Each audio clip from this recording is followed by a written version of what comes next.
Olá pessoal, sejam todos muito bem-vindos ao canal Escrita Criativa. A gente está no encontro especial hoje, são 18 horas da quarta-feira e a gente tem um bate-papo hoje. A gente vai conversar com uma das participantes do curso de Introdução à Escrita Criativa há alguns anos que ela se inscreveu.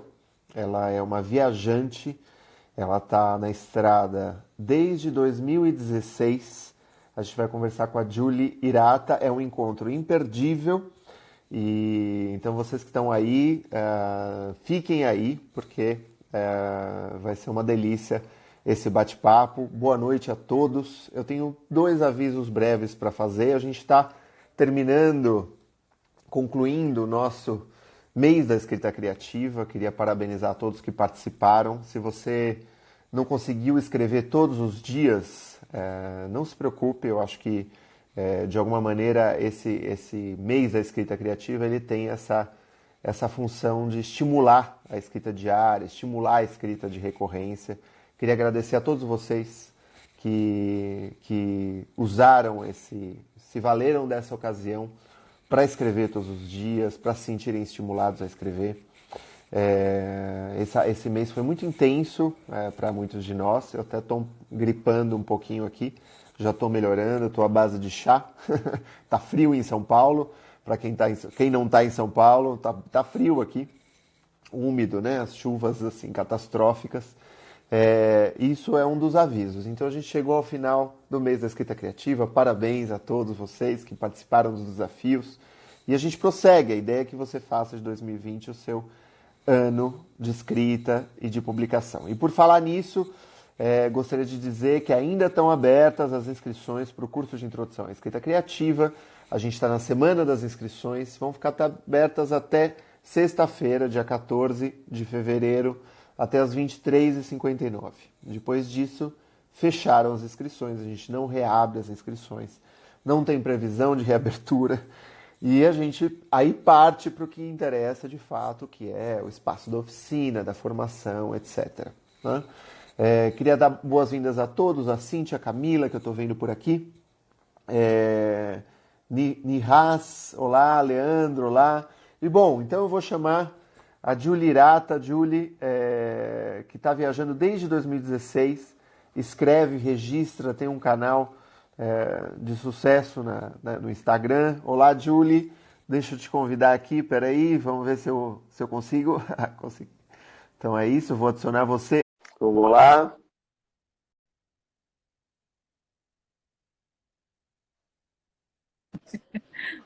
Oi, Aê! Thiago.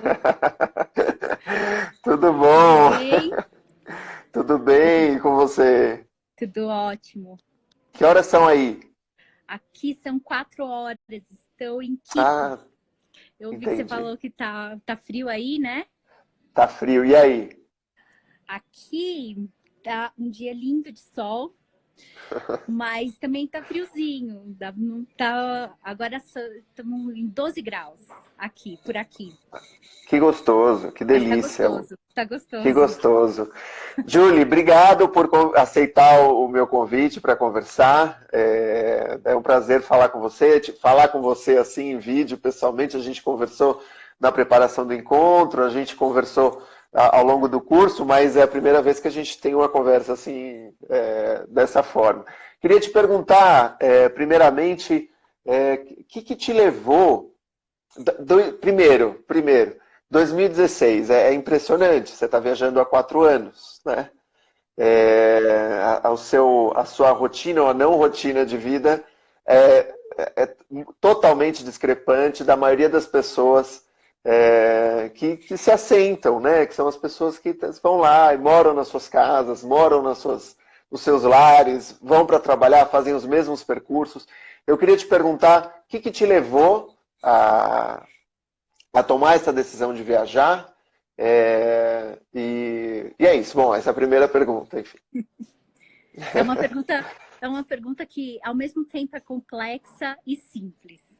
Tá. Porque a resposta não é muito difícil, mas para as pessoas entenderem às vezes porque eu tinha uma vida boa, eu tinha tudo, eu tinha emprego, E eu gostava muito do meu emprego, dos meus empregos.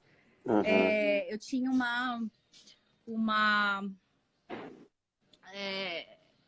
eu tinha uma casa, toda uma estrutura de vida que para qualquer pessoa é uma vida boa, é uma vida sossegada.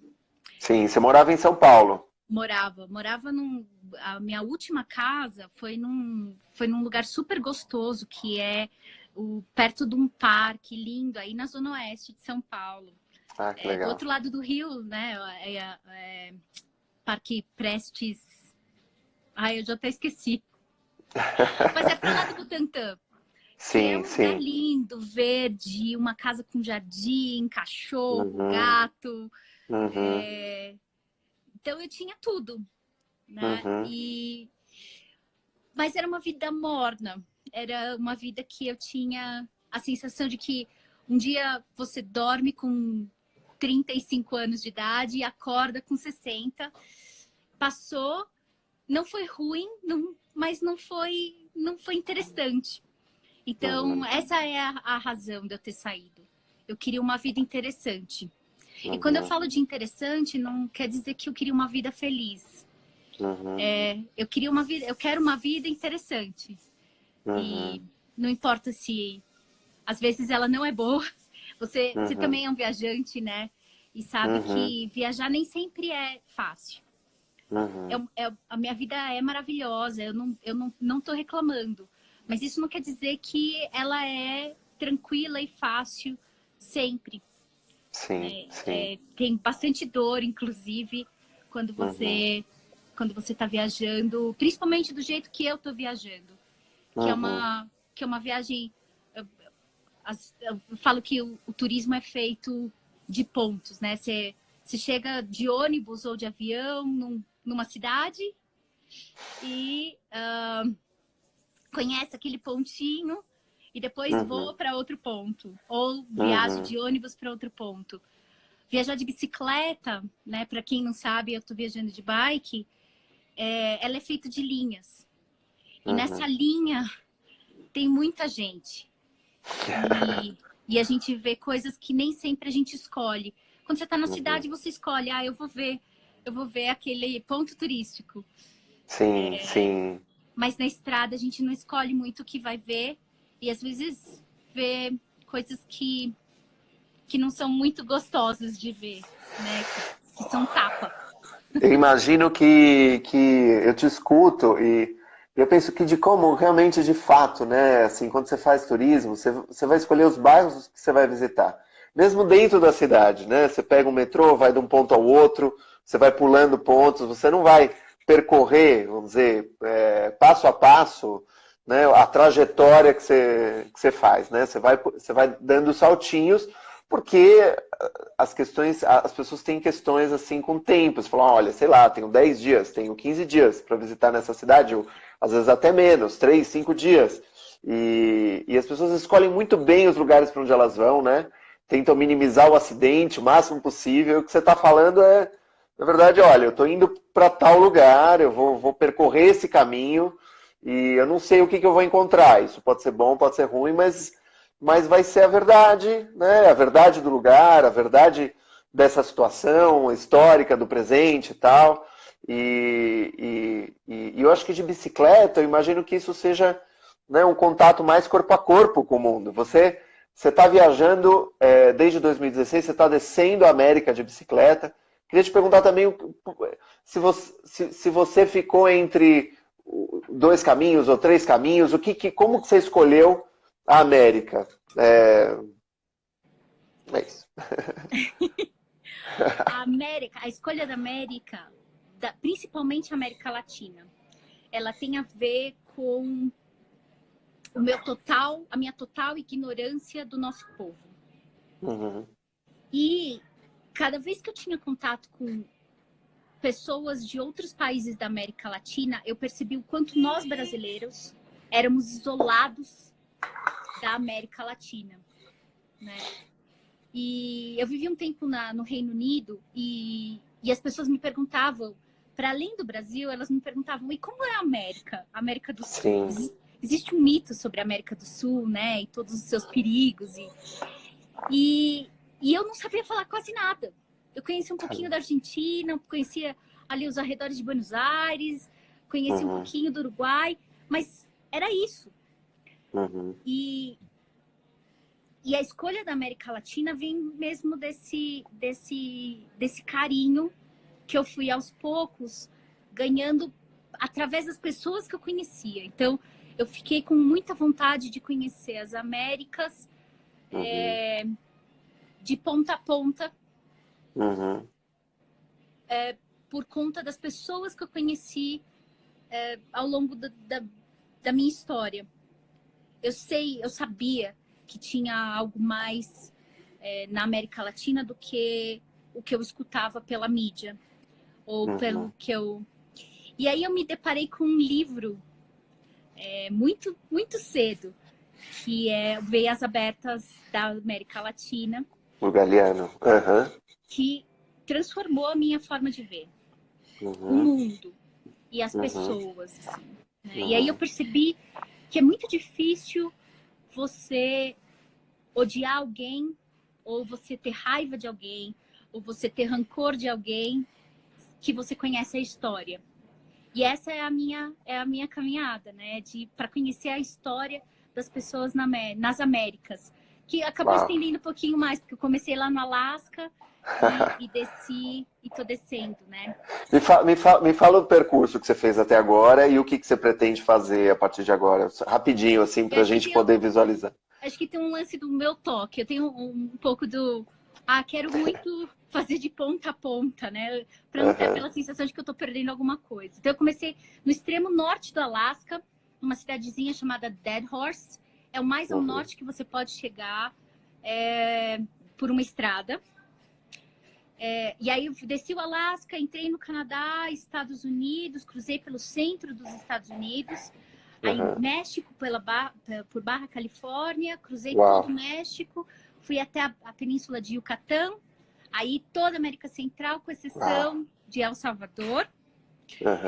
E aí fui para o Suriname, e agora estou aqui na América do Sul, no Equador. Isso completou aqui, faz alguns dias atrás, completei 20.065 quilômetros.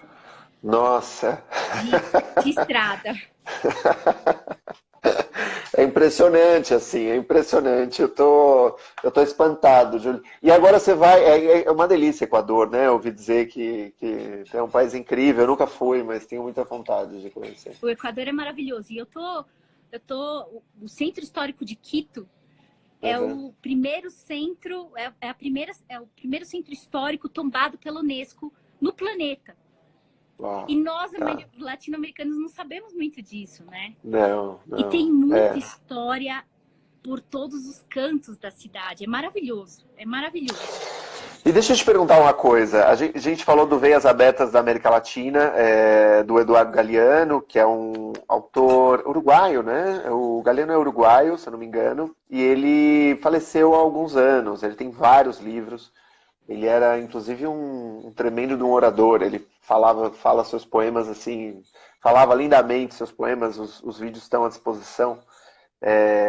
Tem muita coisa online à disposição e os livros também estão à disposição. Ele é um cara muito popular. Que outros livros você indicaria de viagem, assim, para quem está assistindo a gente? O que você leu que te inspirou? Bom, eu acho que dos escritos de viagem, tem um escritor que eu acho que é importantíssimo aí no Brasil, principalmente, que é o Amir, né? Que transformou os diários dele. A gente vai falar um pouquinho de diário, né? Acho que ele transformou os logbooks dele, né? Os diários, em narrativas interessantíssimas. Eu acho que é um livro para entender um pouco da dificuldade de estar só, mas também do caminhar, né? Do navegar, do se deslocar longas distâncias. Eu acho que o Amir eu acho que uma das minhas principais que eu olho e falo, é um cara que soube traduzir a aventura para as palavras. Uhum, Que, uhum. É o Amir Klink, né? Você está se referindo ao Amir é Klink, o Amir Klink, autor de 100 Dias Entre Entre o Céu e Céu e o Mar, Mar. que É. eu acho que é o primeiro livro que ele lançou, já faz... Eu era criança, adolescente, assim, eu li e me impressionou muito a travessia que ele faz do Atlântico, né? Se eu não me engano, ele Isso. atravessa o Atlântico num bote e ele tem todo um equipamento ali embaixo. Acho que ele é biólogo também, Julie, Acho ou que não? não, acho que não. Não, Eu acho inclusive que ele é administrador. O Amir administrador. que ele é administrador, mas é isso. Ele foi o primeiro homem a cruzar da África ao Brasil a remo. Sim, E o sim. projeto do barco é dele. Então, Aham, ele conta aham, desde da saída até a aham, chegada. aham. E é bem interessante. Eu acho que a gente deve ter mais ou menos a mesma idade, né, Tiago? Eu tenho 40 anos agora. A primeira Sim, eu vez que eu também. li o 100 Dias Entre Céu e Mar foi roubado da biblioteca do meu pai. Eu acho que eu devia ter uns 12, 13 anos, se eu não me engano. Foi Uhum, importantíssimo para mim também. sim, sim. Eu lembro que nessa época surgiram alguns livros assim que, vamos dizer, deixavam a gente com a pulga atrás da orelha, como jovens, assim, né? E que também, assim, eu não fiz nada parecido com o que você está fazendo, Julie, assim, admiro muito. Agora, a gente pode enveredar por esse caminho, mas eu queria te perguntar uma coisa. O Amir, ele fala muito da logística da viagem dele, é uma logística muito inteligente, e a gente vê o quanto que é importante para uma boa viagem, para uma boa preparação, essa logística, né? Eu imagino que para a tua viagem também a logística seja, talvez, é um pouco como você falou no começo, por um lado é muito simples, é uma resposta simples e ao mesmo tempo muito complicada. Queria te perguntar como que foi. Eu queria te perguntar também, você parte de Dead Horse, que é um cavalo morto, é isso? É o nome do lugar mais remoto? É muito literário isso. É muito literário e é muito literal, porque o nome Sim, da cidade é dado porque lá eles matavam os cavalos para comer. uau, tá. Era o final da jornada e lá eles matavam os cavalos para comer e poder passar o inverno. E aí eles voltavam. Me conta esse episódio, eu queria que você me contasse um pouco dessa logística, e eu sei que você ficou bastante tempo viajando sem ver uma alma viva ao longo de dias e dias. Eu queria te perguntar um pouco, que você contasse pra gente um pouco dessa experiência inicial de viagem, e da experiência de escrita também, já, se puder antecipar um pouco. Bom, então parte do meu planejamento ele vem mesmo para mapear trechos críticos e perigosos. Tá, Perigosos no sentido de falta de água e falta de comida e o isolamento. sim, Esse primeiro trecho, né, que é uma estrada chamada Dalton Highway, lá no Alasca, ela foi durante muitos anos considerada a estrada mais perigosa do planeta. Né? Isso tá. principalmente por conta do isolamento dela. E ela Aham, acompanha, ela existe por conta dos dutos de petróleo, que vêm desde o sim, Ártico e descem até o sul do Alasca. tá, São 800 quilômetros de estrada com 2 povoados, né, que só funcionam no verão, na época em que os caminhões passam e aí as pessoas acabam servindo, tendo uma série de serviços para esses caminhoneiros. Eu comecei sim. muito cedo, comecei porque eu queria ver a aurora boreal. Então, para eu ver a aurora boreal, eu precisava começar cedo. Então, Tá, eu estava no Alasca, no limite dessa desse período. E ainda não era temporada nem de caminhões lá. Então, dia 23, eu estava lá já dia 10 de abril. aham, E a minha primeira noite na estrada, que foi dia 23 de abril, deu menos 24 graus. uau, A uau, segunda noite, eu falei, não, a segunda noite vai ser legal, né? Deu menos 32. Como que você sabe disso? Você tinha um termômetro? Você Eu levava tinha um você? termômetro. Na verdade, eu tinha dois, e ainda bem que eu tinha dois, né? Eu tenho um no relógio e Aham, tinha um no computador de bordo, que aham, logo das 48 horas ele congelou e eu perdi. tá, Então, eu só tinha o do relógio mesmo. Então, aham, eu fui controlando, monitorando e registrando também, né? Então, as minhas entradas diárias são uhum, muito técnicas em algumas horas, porque a minha mão, eu não tinha muito como segurar a caneta e fazer isso. Mas o meu planejamento visava lugares assim, né? Ah, tá, que tipo de animais que eu posso encontrar, que tipo de uhum, cuidados sobre comportamento que eu preciso ter, uhum, que tipo de comida eu preciso levar, quanto uhum, tempo de comida eu preciso levar. Na uhum, bicicleta, tudo é muito controlado, muito calculado, né? Tudo é peso sim, e se eu carrego a mais, isso atrasa bastante a viagem, mas se eu carrego a sim, menos, eu corro o risco de estar num lugar sem água e sem comida. O Alasca foi uhum, bem isso.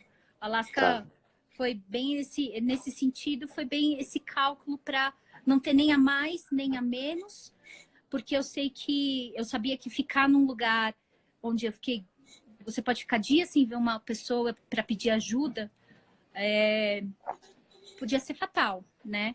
Então, o planejamento vem para isso. Ele vem sim, para reduzir, minimizar os riscos. É uma sim. questão de gerenciamento de risco. E Né? deixa eu te perguntar, a autonomia que você consegue ter numa bicicleta, com o que você carrega, com o que você leva, foi suficiente para. Foi, claro, só pode ter sido suficiente, né? Mas eu Eu tô imagino, aqui, né? você está aí, quanto tempo de autonomia você tem, assim, quanto tempo, ou quantos quilômetros de autonomia, não sei, Eu assim, quantos fiquei, dias? eu fiquei lá, eu carreguei comida para 15 dias. Aham, Mas é uma comida especial. É diferente do que eu tenho carregado de comida aqui, por exemplo. Quando eu vou para as tá, montanhas, agora, por exemplo, depois que a gente conversa, amanhã cedinho, eu saio para as montanhas e fico 10 dias nas montanhas, sem cruzar aham, nenhuma estrada. tá, Aí dá para eu levar comida para 10 dias, porque eu sei que a 50 quilômetros mudando a direção, eu estou numa estrada, né? Então uhum, eu tenho condições de calcular qualquer problema, eu sei para que direção eu tenho que ir para pedir ajuda. Mas lá eu não tinha isso. aham, Então eu carreguei comida desidratada, que é uma comida bem mais leve, e, e combustível. Combustível era o mais pesado, né? Eu sim, carrego sim, um fogareiro, carregava um fogareiro que era um combustível especial para queimar em condições de gelo e de vento também, porque lá venta bastante. uhum, E eu consigo ter comida, inclusive sob chuva. Se estiver chovendo, eu conseguia fazer minha comida. Né? tá, olha Então, só. E deixa eu te perguntar uma coisa, qual que foi o trecho mais difícil? Foi esse primeiro? Qual que foi o trecho mais duro? E eu queria que você contasse um pouco. E também, como que você tem registrado? Eu sei que você tem um canal que tem muitos seguidores, muitos visitantes. Você tem um trabalho de atualizar as pessoas por vídeo, mas também por fotografia. E você se inscreveu no curso de introdução à escrita criativa, acho que foi em 2018, né? No final de 2018. Queria te perguntar um pouco como que é, um pouco isso, né? Queria ouvir um pouco essas histórias, assim, ou alguma das histórias, qual é o momento mais difícil, e se você registra isso. quando eu comecei no planejamento, eu já sabia que eu ia passar dois pontos muito críticos na viagem. O primeiro era o Alasca, por conta Aham, do gelo, do deserto de gelo por lá. E o segundo era os Andes, que é onde eu tô agora. E eu não subestimei. Você não subestimou. Não. Eu sabia que ia ser difícil e, e foi, foi muito difícil. E agora está sendo muito difícil também. São Difícil níveis. por quê, Julie? Por que é difícil? agora, por O exemplo? Alasca, aqui, pelo esforço físico. Ah, A questão da altitude e a montanha, no sul da Colômbia, eu passei por um trecho que eu fiquei 3 dias chovendo sem parar, sem parar. Foram nossa. 24 horas direto de chuva. Eu só consegui ter uma parada da chuva quando eu estava dentro da barraca. E mesmo assim, dentro da barraca que eu montei molhada e sob chuva, lá dentro da barraca estava molhado também. Então, Uau. é uma sensação de desconforto extremo. Para Uhum. mim, o molhado é uma das coisas que o frio é uma coisa que me incomoda bastante, né? Ele me tira a concentração. Tanto que as Uhum. minhas entradas no diário, em condições de frio, eu me lembro muito você falando nos cursos, né? No teu curso de escrita, num dado momento você fala assim, você escrever na cama de um hospital, eu acho que foi exatamente esse exemplo que você deu. Na cama Sim. do hospital é diferente de você escrever num dia bom. E Uhum. quando eu olho as minhas escritas num dia de frio, elas são. Eu tô quase alucinando de frio. Lá no Alasca aconteceu disso, de eu escrever e quando eu voltei a ler o que eu escrevi, de eu não reconhecer a minha letra. Uhum. E aí o registro não é só sobre o que está escrito, é Uhum. também sobre a minha letra, é também Uhum. sobre as manchas do papel. Eu escrevo no Uhum. papel ainda, né? Sim. Eu tenho entradas de áudio, mas eu escrevo Eu também. exato. Eu não tenho um chique assim, mas Ah, maravilha. eu tenho, eu tenho. O papel ele marca muito mais do que só o que você está colocando ali, né? Sim, sim. A gota de café, a gota, às vezes da lágrima mesmo. Eu lembro de algumas entradas de eu estar escrevendo. Eu tenho marcado, tem um episódio que eu acho que é interessante de conversar. No Canadá, eu tive uma situação em que eu tinha certeza que na verdade, tinha uma pessoa fora da barraca, Uhum. né? E era uma situação que eu tinha quase certeza que essa pessoa estava me procurando, né? Estava procurando a minha barraca. E eu estava escondida no meio da floresta, sob chuva, de novo, uma tempestade E eu escrevo, né? Eu pego um pedaço de papel e a caneta que estava tudo escuro e eu escrevo um bilhete para os meus pais. Eu escrevo um bilhete me despedindo dos meus pais, né? E coloco no meu sutiã, no meu top, porque caso encontre meu corpo, para que meus pais recebam. Então, o papel tem esse poder, a escrita tem esse poder, né? De registrar não só o que Uhum. está ali, Uhum. mas também as emoções que ficam impressas por outras formas, né? Eu acho que o papel é Uhum. muito mais do que a escrita. Uhum. Ele é também uma fonte de registro com outros sinais, né? Então, meu caderno é todo cheio de marcas, de colagens. Não é só Uhum. escrita. Não, é impressionante. E eu acho que sim, é uma pegada, né? Eu acho que o computador, ele é fantástico. Graças a um celular que a gente está conseguindo conversar agora, mas ele não tem a marca, né? Ele não tem impressão digital, ele não tem essa história, né? É essa história que a gente vai contando por meio dessas impressões físicas, marcas do hábito de convívio com os objetos. Mas eu queria te perguntar, em algum momento você me falou na preparação para a nossa conversa, e eu acho que ressoou muito isso quando eu escutei, que você fala que de fato, muitas vezes o que você está escrevendo num dado momento, você vai ressignificar tempos depois, né? É, Isso eventualmente participa da tua escrita também, posteriormente. Eu achei, nossa, crítico isso que você conta, dessa experiência na barraca. Eu acho que numa proporção muito mais branda. Eu lembro com 18 anos de eu estar com muito sono viajando, eu estar com muito sono e eu querer escrever. E eu não saber por que eu estava com tanto sono no meio da tarde, acho que era um jet lag mesmo de viagem, sabe? E de fato, é isso, tem uma escrita alucinada que também às vezes tem a ver com estar sozinho, né, Julie? Eu acho. Eu não sei se você sente isso. Eu acho que a viagem, ela também pode ser muito solitária, né?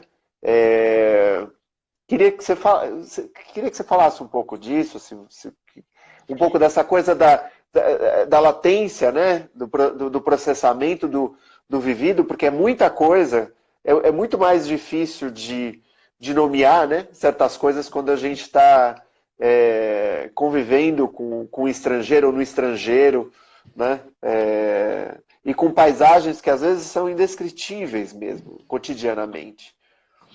Eu acho que é bem legal você ter tocado nesse ponto, porque às vezes eu volto, eu escrevi não faz muito tempo que a única coisa que de fato eu tenho agora é o agora, né? É o que eu estou escrevendo no momento.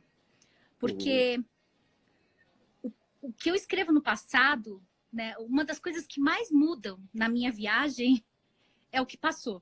O passado é uma das coisas que mais mudam porque quando eu leio de novo, eu entendo coisas que na hora eu não tinha nem ferramentas para entender.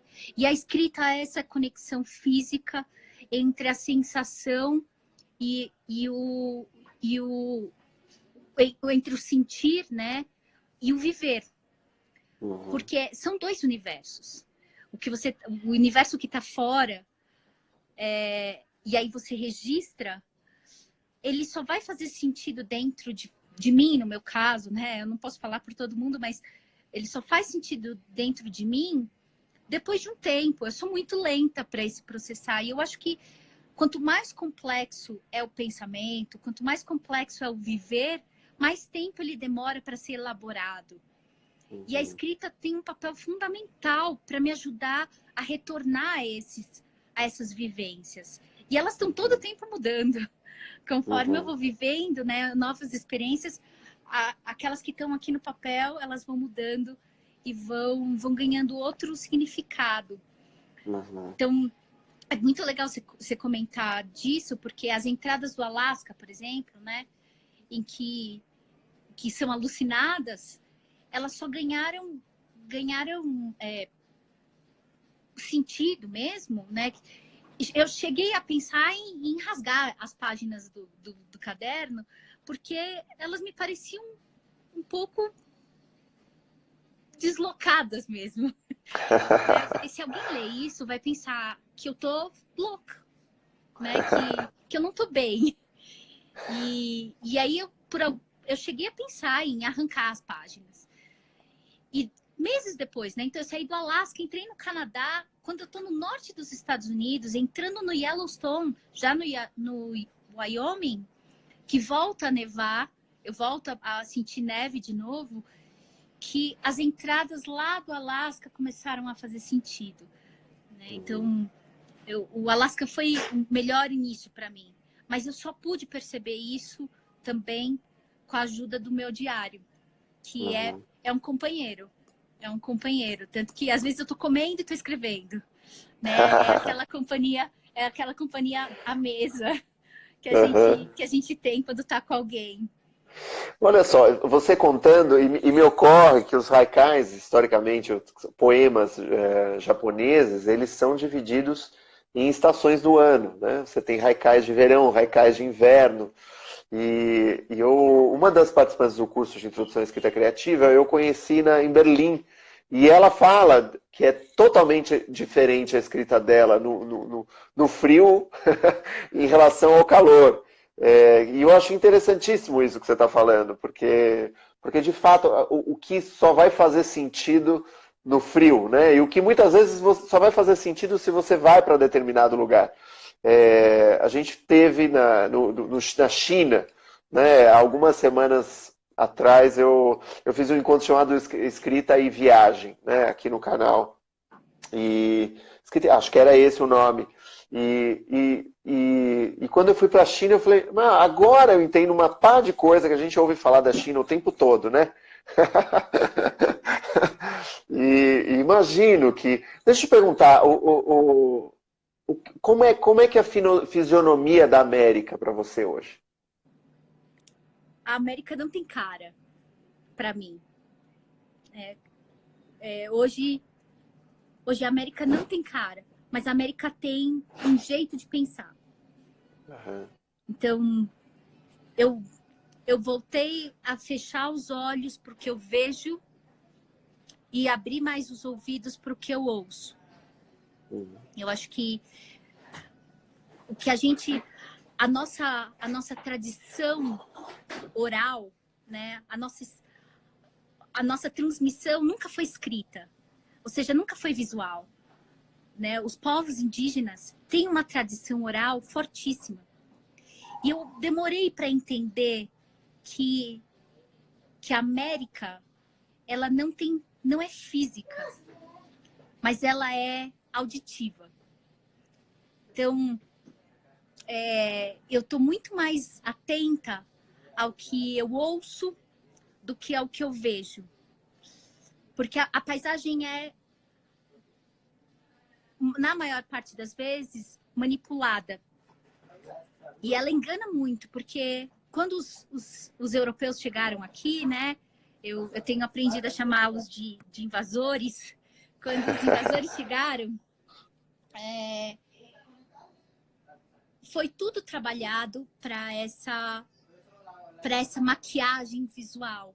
Então, as igrejas foram colocadas em cima de templos, os símbolos foram usados. Então, você vai ver dentro das igrejas, você vai ver as espigas de milho, sol, lua, coisa que você não vê na Europa, nas igrejas da Europa, você vê aqui. E aí, eu acho que a história dos povos não foi escrita, ela foi transmitida oralmente. Então, eu tenho ouvido mais a América. Então, não acho que a América tem uma cara. Acho que talvez ela tenha a cara de todos, mas a América tem sons. E é super importante que a gente ouça. Agora que a gente está começando a escrever a América, né? Uhum. Então, sei lá, é a minha impressão.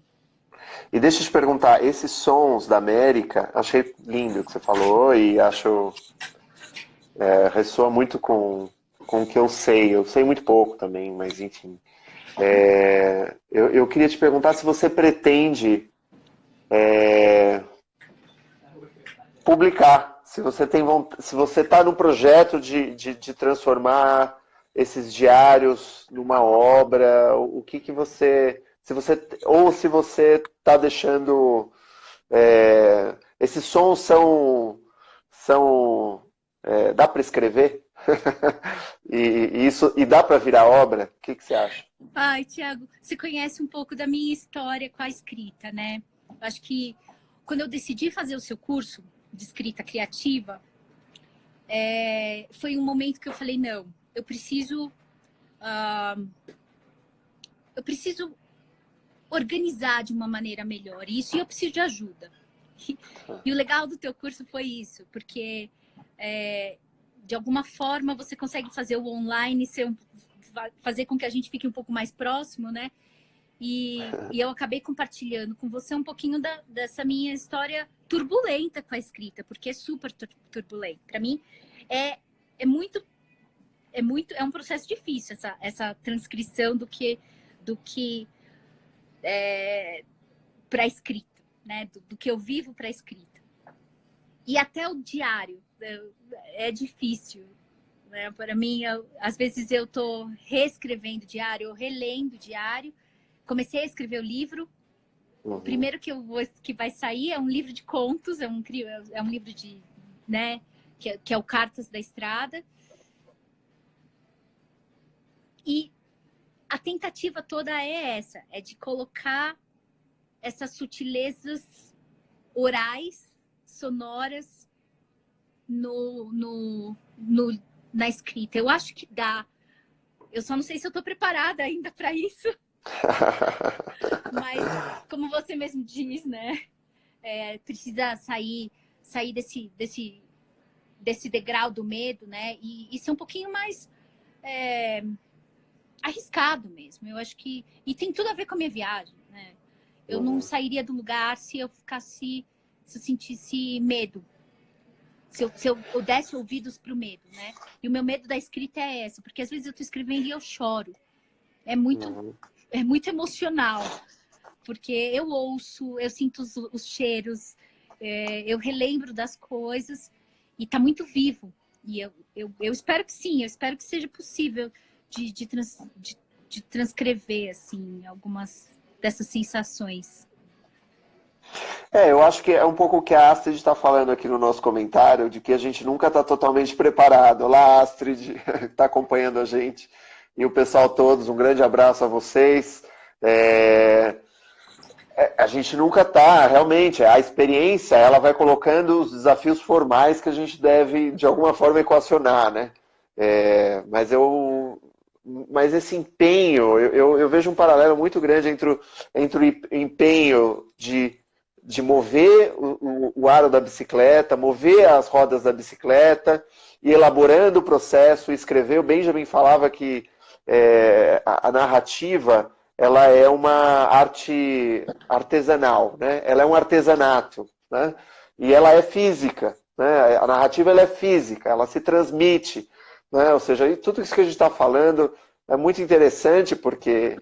E, de fato, não foi escrito ainda, e eu fico muito entusiasmado que você esteja trabalhando nesse projeto, que a gente, sei lá, né, não tem como ter forma ainda, não tem como ter formato final, e acho incrível. Eu queria te perguntar, assim, a gente está encerrando a conversa, uma delícia de conversa, Julie.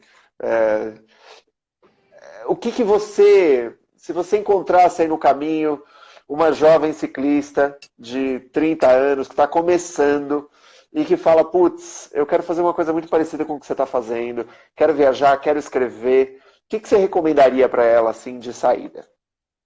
Vai. O mais difícil é começar. Uhum. E depois que começa, existe uma inércia no movimento. Eu acredito, Tiago, que existe uma sabedoria no mover-se, né? E existe uma estagnação, eu sei que é redundante, mas existe uma estagnação no não mover-se. Quando você decide sair e você sai, e esse primeiro movimento é o que requer mais energia. Ele é o que requer mais coragem, é o que requer mais desprendimento, é o que normalmente é o mais doloroso, porque você vai ouvir muita gente falando não, que você é louca e coisas do tipo, mas também vai ter muita gente te falando que você não vai conseguir. E quando essas outras vozes externas, elas dialogam com o medo, é muito difícil você conseguir bloquear e sair, principalmente para uma mulher. Então, é um pouco sem pensar mesmo. Tem um limite do quanto você pode pensar e falar, olha, isso é planejável, existem riscos controláveis, mas tem um outro tanto que você tem que deixar e tem que sair. Uhum. E é todo esse universo do momento zero que é o mais difícil. Então, por isso que eu sempre falo, vai, tem medo, tem um montão de medo, vai ter um monte de problema, vai ter, mas você vai lidando com eles quando eles aparecerem. Então, vai com medo mesmo, né? Que é um clichêzão, todo mundo fala isso, mas é muito real. Vai. É o primeiro passo mais difícil. Nossa, é totalmente válido para escritores isso também. A inércia gera antifrutos, né? O movimento gera frutos e a inércia se multiplica, assim, né? É um pouco isso. Não é? A inércia ela não é um ponto zero. Ela né? E a gente realmente precisa começar e vai ir dando impulso, e aí realmente é difícil no começo, você vai ter que desmistificar um monte de fantasias ideias preconcebidas e temores, às vezes infundados, às vezes fundados, né? E de fato, acho que carece de ter coragem, ser mulher e viajar pela América Latina, que é um país, que é um continente, são continentes perigosos, né? Podem ser perigosos, imagino. Eu acho que é bem interessante você ter comentado isso, porque a gente... agora eu perdi o que eu estava vendo um dos comentários que falaram, mas dá para olhar aqui embaixo. E aí a evolução do autor ao longo do tempo, totalmente válido, uma inspiração, quanta sabedoria, amei. Thiago, preciso comprar o seu curso. Cadê aqui? Tem bastante gente que está na estrada, inclusive, Thiago. Que legal, um abraço para vocês, que bacana. Tá no sul do Brasil, tem um pessoal que tá aqui pelas Américas viajando, mas sim. Bom, não, eu acho que a sabedoria do estar em movimento. Lembrei, a gente, ainda mais na nossa evolutivamente, nós como espécie sempre trabalhamos para facilitar tudo, para fazer as coisas mais fáceis. Esse é um movimento totalmente antievolutivo no nosso DNA, né? Como que você vai se colocar em risco? Como é que você vai em direção ao seu medo? Isso é totalmente anti toda a nossa evolução, né? Por isso é tão difícil. Então, e é o que você fala, né?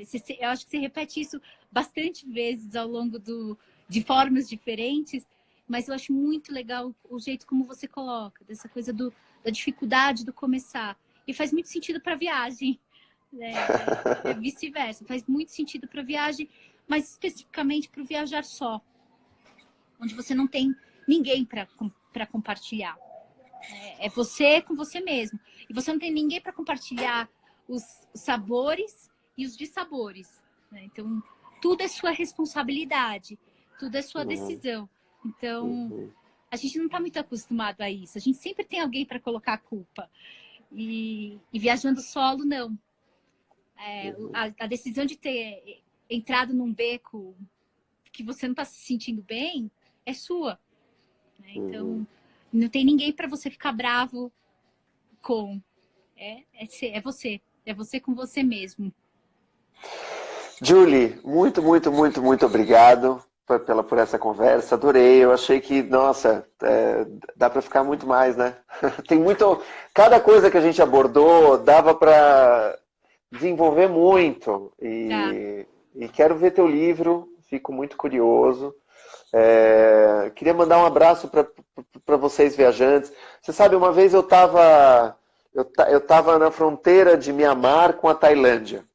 Isso foi em 2014. Não, 2014. Numa cidade fronteiriça de Mianmar com a Tailândia, porque eu ia fazer uma matéria sobre um campo de refugiados que tinha ali na fronteira e tal.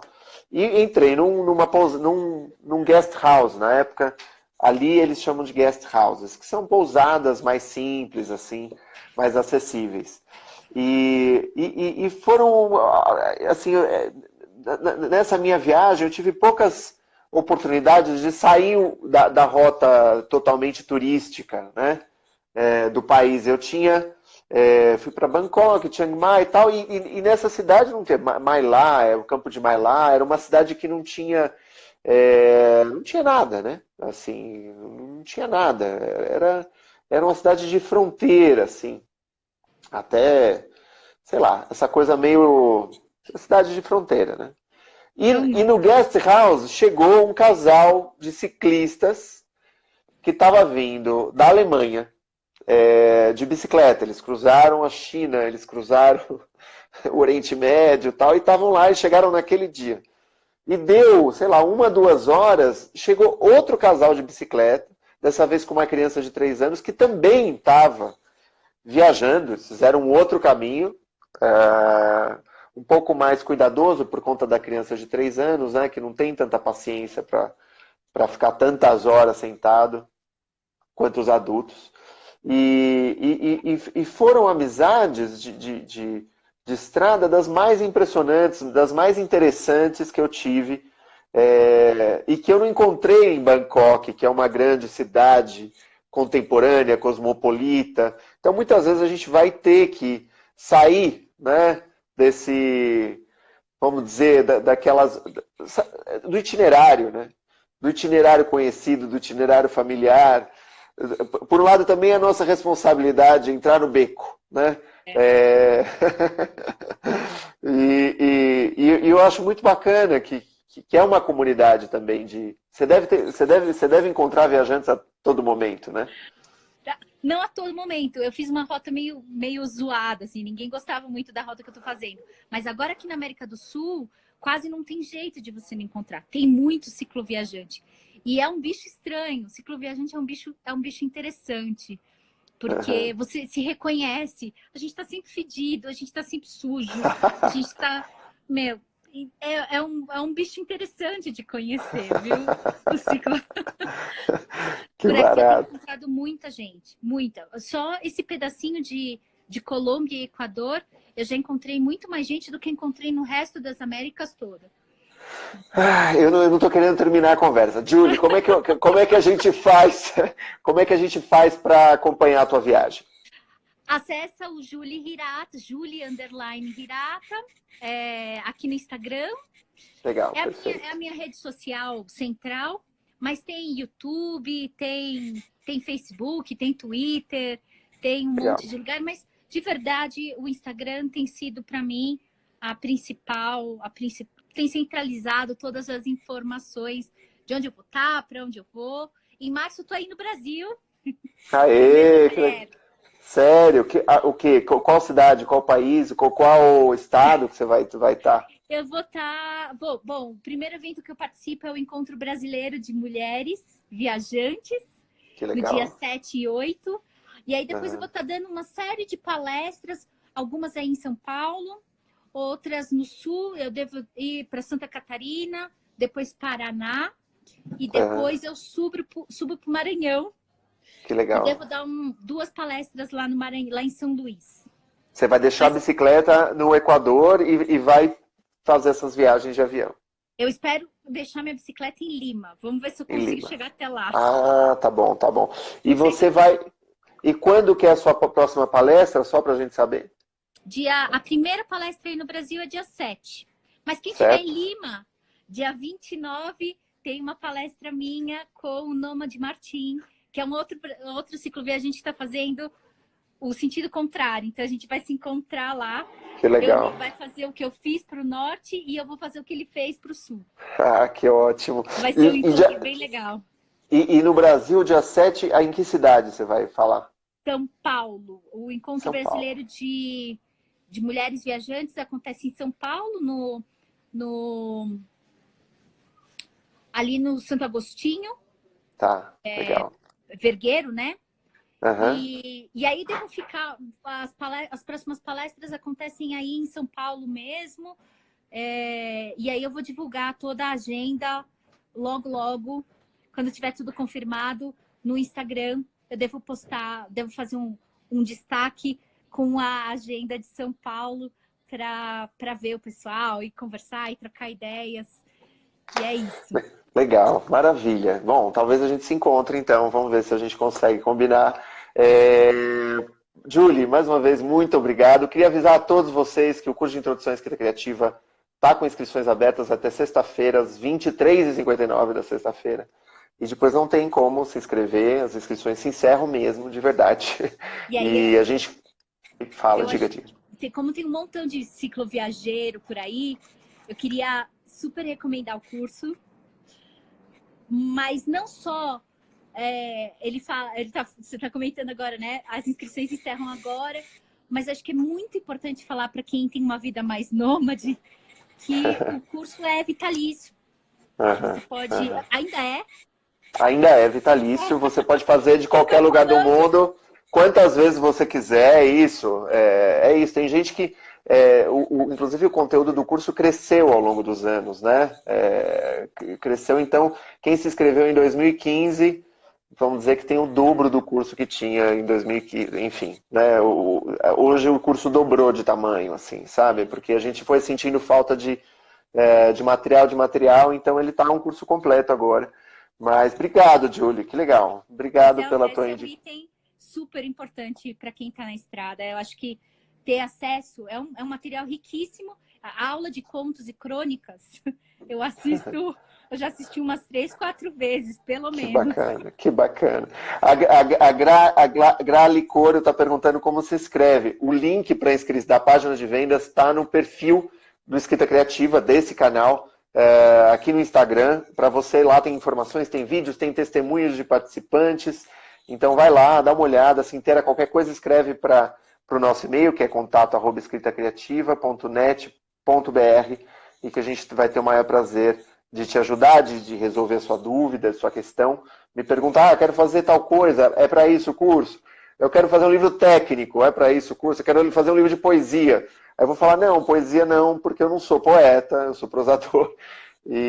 Mas sim, é um curso 100% online, você faz na estrada, você faz no campo, você faz na cidade, em qualquer lugar do mundo que você esteja. A gente tem alunos em Portugal, em todos os lugares, assim.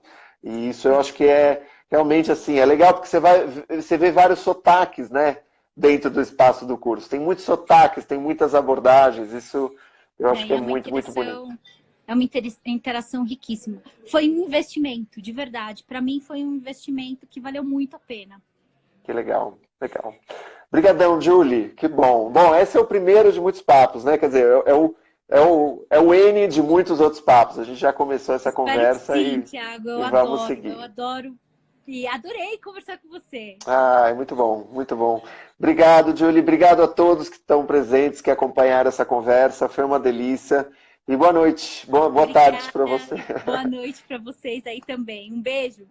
Tchau, tchau, pessoal. Tchau, tchau.